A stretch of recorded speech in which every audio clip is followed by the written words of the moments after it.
Recently, I started posting some of my thoughts on Substack, and in an effort to reach a wider audience, I decided it might make sense to record those essays for YouTube.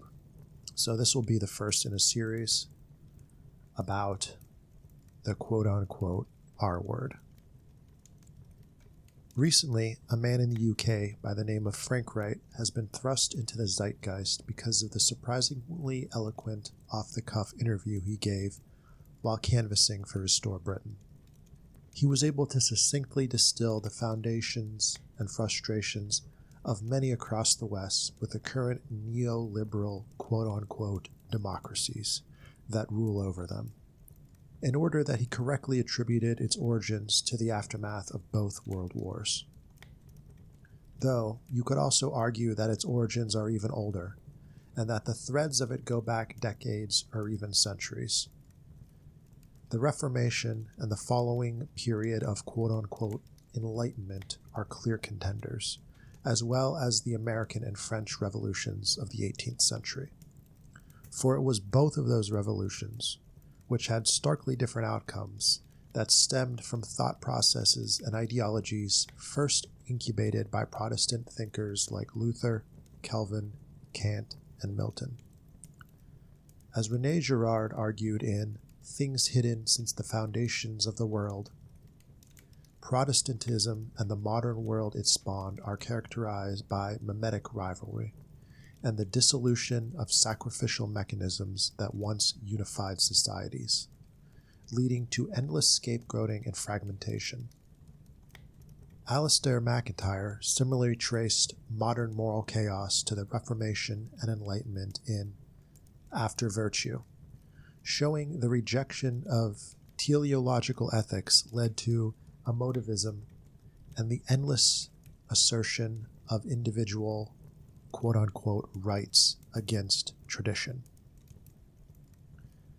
And just as the overarching issue with liberalism is that it inherently is constantly seeking new liberties to foster, so too do the denominations that stemmed from the original schism with the Catholic Church.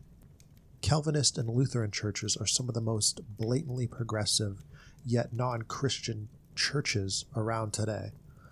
Only last week, I went to a Lutheran church in Los Angeles for a chess tournament, and flying high, proud, and alone was the latest iteration of the Pride flag. No American flag and no Lutheran flag in sight. I wondered if this was just for Pride Month, and if they would replace it with an American flag in July. Of course, it didn't really matter how long it had been up, but my curiosity got the best of me, and I looked at the Google Street View, and the flag, in its original much less eyesorish form, was there as far back as March 2014. So the rot goes back further than many of us realize. The Lutheran Church itself, for example, first fractured in the 1970s due to the after effects of the 1960s counterculture revolution, and it was not alone. In fact, it seems that splintering into ever smaller and smaller fractions is the requirement for all Protestant churches at this point. This year alone, the Anglican Church has already schismed, largely due to the blatant and blasphemous installation of a female Archbishop of Canterbury. My point, however, is that this disease of liberal modernity has a far older origin, and an origin that is a bloody one. From the very onset of the Reformation, it caused wars and revolutions. The wars of religion, the English Civil War, and of course the American and French revolutions. And even within living memory, the Irish Troubles. Do you see the pattern? Liberalism did not just appear from some happy flower meadow and bless us all with its peaceful presence. No, it was fought over by people who believed in whatever form it had taken up until that point. For they all understood something that we seem to have forgotten, or at least are too afraid to say. Real change does not happen peacefully. It never has, and it never will. Somehow, I only recently came across a 14-year-old clip of comedian Ari Schaefer explaining why violence is the only way to enact real change. He said when prompted to explain this that anarchy is the only way to change anything, and that voting is not going to make a difference. It has never, not in 100 years. Look around the world. How has any regime change happened around the world? Violence. That is the only way.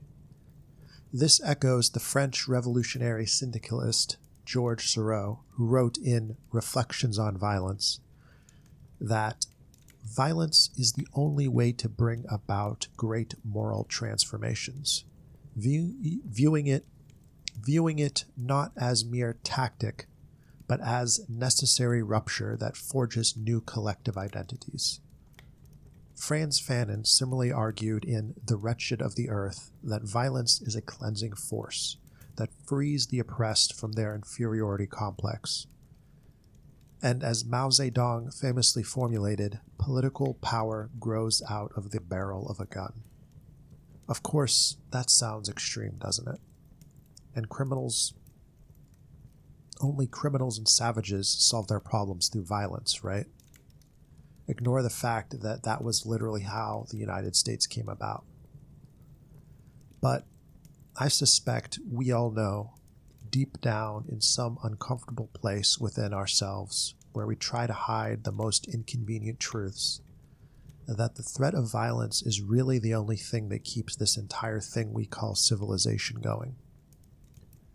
As Carl Schmitt argued in The Concept of the Political, the distinction between friend and enemy is the fundamental basis of politics, and liberalism's pretense for eliminating conflict is both delusional and dangerous. Max Weber made this point definitive in his 1919 lecture, Politics as a Vocation, defining the state as a human community that successfully claims the monopoly of the legitimate use of physical force within a given territory. There is a threat of violence from the government if you don't pay your taxes or break a law. There is a threat of violence if you commit a crime against a fellow citizen. And the most uncomfortable truth of all here is that the only time protests seem to work these days is when they turn violent.